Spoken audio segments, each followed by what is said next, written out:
adverts that conjure up suspicious websites or late-night infomercials with Ron Jeremy. Let's face it, men get old and can no longer get up. In May 6, 2012, the University of Maryland Medical Center stated that for men with an impotence problem can actually use a prosthetic to restore their erections with a 92% success rate. So today I'm going to talk to you about penile implants. There are a few things you got to know about penile implants. Who makes a good candidate for them? What type of devices are available in the market today? And the sort of advances that are happening in the industry today. So there are a few things you got to know about men who make good candidates for penile prosthetics.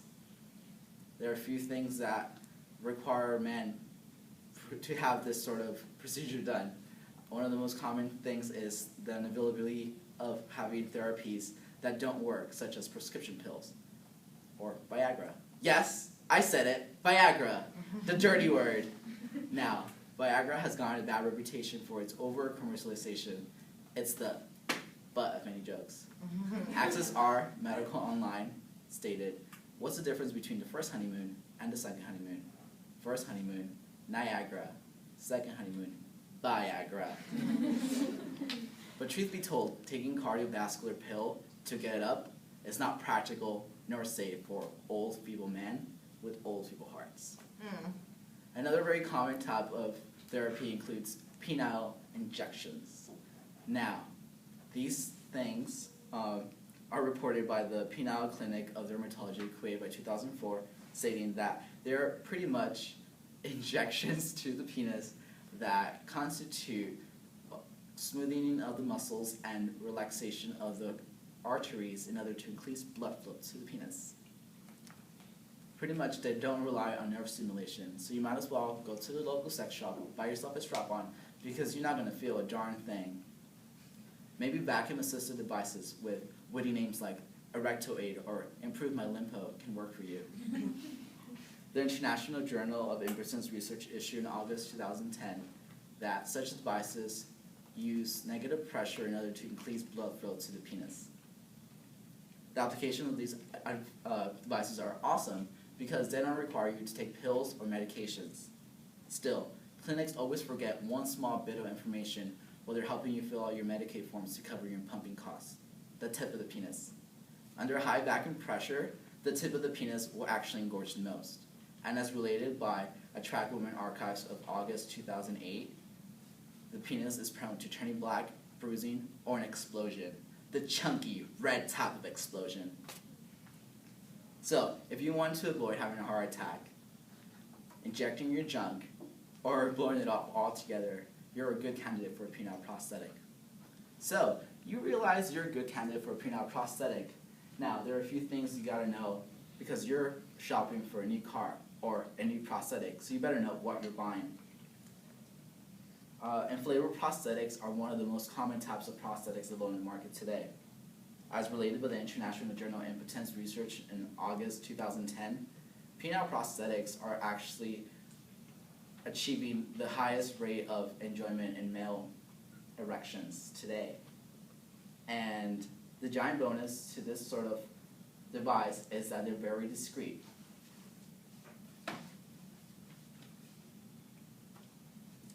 These devices actually include a pump, which you squeeze through your hand, and it drives fluid from the intrapelvic area into a shaft on the penis body that engorges and makes it long.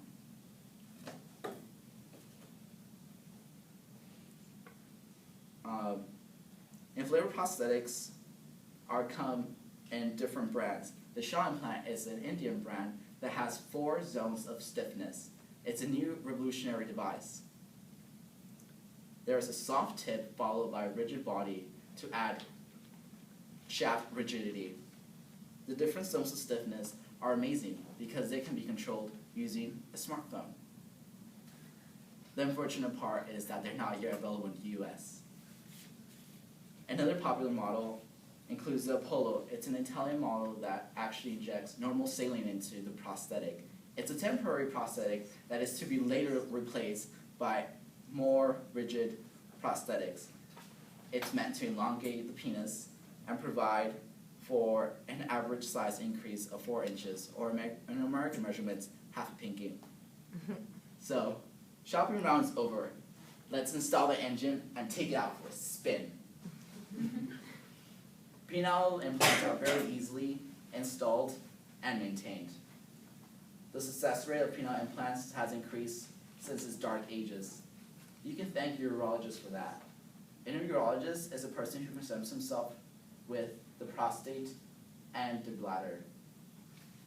As related by popsci.com on April 2010, they have revolutionized penile prosthetic operations to less than an hour.